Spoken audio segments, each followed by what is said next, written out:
Hello, I am going to go over the thinking critically activity for this week, which is the final one in this week due Friday night at 11:59 p.m. So, like last week, how that was a one pager for the final week assignment, this one is multiple paragraphs, but is nonetheless a writing assignment. So, we scroll down here. So, you're going to be able to write a two-paragraph argument to support your claim and response to the hidden intellectual prompt by using valid reasoning and relevant and sufficient evidence. So let's take a look at the engage and brainstorm section. So here, Gerald Graff describes how for him, some non-academic topics were more intellectual than school, and that these non-academic topics were full of challenging arguments, debates, problems for analysis, and intricate statistics that you could care about, as school should conspicuously was not. Bit of a mouthful. Do you agree with Graff that non-academic topics can satisfy an intellectual thirst as readily as traditional academic topics? So here you're going to express your opinion in one paragraph. What is your opinion and why is that of your opinion? Make sure you back that up.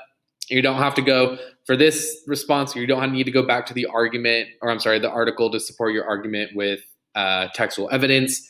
Instead, you are just supporting your argument with your own opinions because it could be, because this is an opinionated response. So therefore, your evidence to support your claim could be personal experiences, observations, or stuff like that.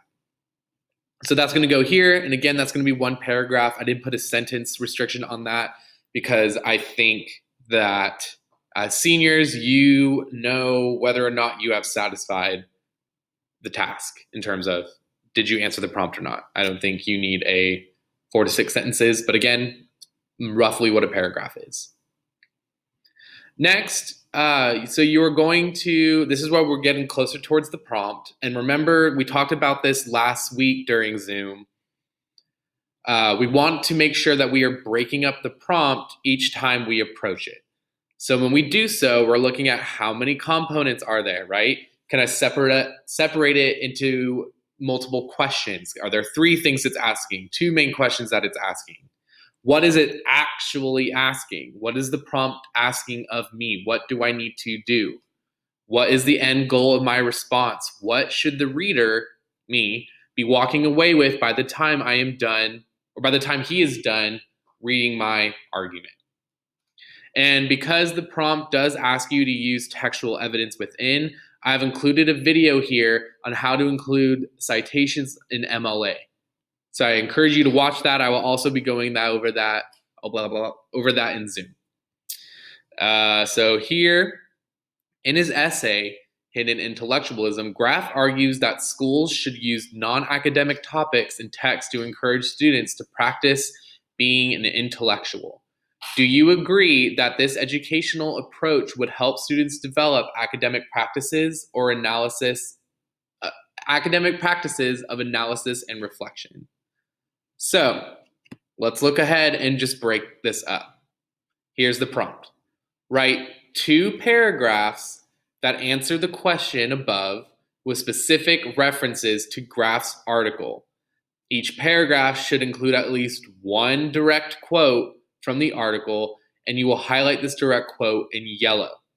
Your paragraph should include reasons and examples from the article, your experiences, or your observations to support your answer. So let's look back up at this question again. In his article, Hidden Intellectualism, Graff argues that schools should use non-academic topics and text to encourage students to practice being an intellectual. That's part 1, right? Part 1. What does Graff argue? He argues that schools should use non-academic topics and text to encourage students to practice being an intellectual. Do you agree that this educational approach would help students develop academic practices of analysis and reflection? So we got those 2 parts. This is his main argument, so we have to address his main argument, right? We have to say, Graf argues that non-academic topics and texts encourage students to practice being an intellectual. We need to address, do we agree with this educational approach? Why or why not? And why do we think that this approach, depending on how we view it, would either help develop academic practices of analysis and reflection, or hinder or not help develop academic practices of analysis and reflection? So we are addressing his main argument.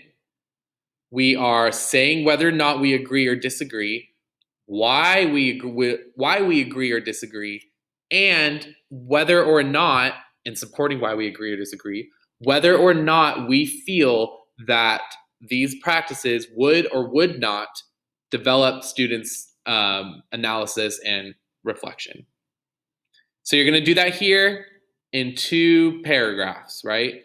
Each paragraph, again, at least one direct quote from the article, and the direct quotation should be in MLA format. So when we do that, let me open up just a random Google Doc.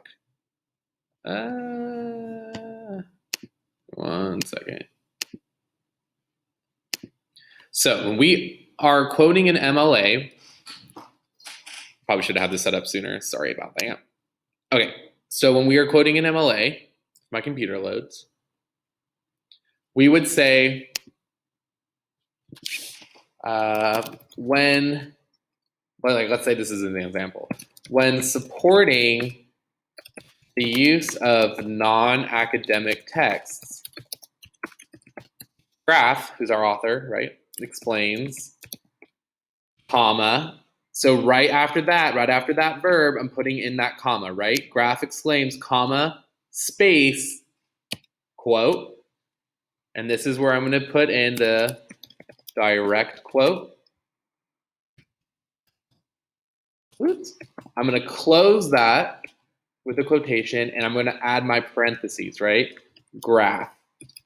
We don't have a page number because this is embedded in a Google Doc, so we're just going to do that. Normally, you would do graph, and for MLA, you would do a space and do the page number. But we don't have that, so we're just going to do his last name. So you have your introductory clause, author, verb, author, graph explains, graph states, graph notes, and notice that it's always in present tense. In MLA, when you're referring to what the author says, we use it in present tense. For if you just want like a brief theoretical reason why, it's because we believe that the text exists separate from time, right? It is present, it is in its own space. So we don't say that the author said, because to us, the author isn't dead. The author is still alive and well in the text. So Graf explains. And we put his last name there. We never start a direct quote with just this, right? We never just start a sentence with a quote. We always need an introduction into the quote, such as this. When talking about blah, blah, blah, blah, Graf explains, when discussing how sports can be used within schools, Graf suggests blah, blah, blah, blah, direct quote, and citation. So we will go over in the Zoom meeting ways in which you could help identify pieces of evidence that will help you answer the prompt. But if you are correctly annotating and you are making notes in the margins and you are highlighting the main ideas and important information, this should not be that difficult, right? So let's look at the tips. Tips down here. You will need to revisit the article to select your evidence. Obviously, right? You don't have it memorized. Pay attention to the annotations you made. Your highlights and your comments should help you select the literary evidence. If you made notes and you highlighted, boom, it's there. When selecting the quotes, ask yourself, what is this quote saying? How does it, can't even type and I'm an English teacher. How does it support my argument? You should be answering this question in your writing for your selected quote, right? So when you talk about your quote, you introduce your quote, you'd hit that period. Your next thing you should be asking is, what is this quote saying? You need to explain it to my reader, or to the reader, to me. This quote displays how sports can be used to facilitate academic discussion, period. And how does it support my argument? This supports my argument by revealing that sports requires students, when like in discussion, sports requires students to employ the language and the rules and the strategies of sports in their own arguments, something like that. But you guys get what I'm saying, right? So how does it support your argument? And what is the quote actually saying? That's what you should be answering when you embed the quote. That quote should have a reason for being there. How does it support your argument? Going back up. How does it support whether or not you agree with graph? And how does it support, or how does it tell or reveal or explain whether or not it develops students' academic practices of analysis and reflection, right? So when we do a quote, we want to make sure that when we explain that quote, it ties back up to that prompt. Does our explanation of the quote tie back up? Does it reveal how we apply it to the prompt? Does it reveal how we agree or disagree? Does it reveal how it develops students' analysis or reflection, right? An essay is recursive. It always refers back to the top.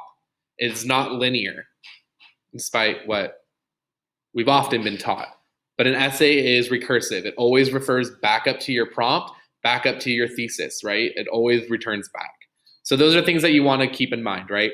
So again, when you're explaining your evidence and you were discussing its significance, make sure you go back to your original argument as of why, whether or not you agree or disagree with graph, and why you do. This quote should be explaining or revealing the why. No, I don't agree. Why? Well, because here, this direct quote says that literary articles are better at teaching academics. So that's your why, but you need to explain explicitly how it relates back. For this reason, sports would not fall under the category of academic text and therefore should not be used as a form of teaching students to self-reflect and practice analysis within the classroom. So I hope this helps. We will be reviewing this in the Zoom. Again, a lot of times it is difficult to do this instruction more with like writing instruction asynchronously and over distance learning. Writing instruction is my passion, and I wish I could teach this to you guys face to face. This is something, even just essay format, I would take 3 weeks on, easy. So I hope this helps. It's a brief glimpse into what we get.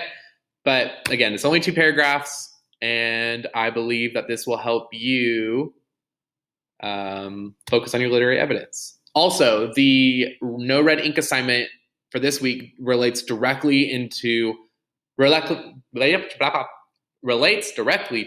how you embed evidence and how you correctly format a citation. So take a look at that. Try to get that done before attempting this assignment because it'll help you in the long run.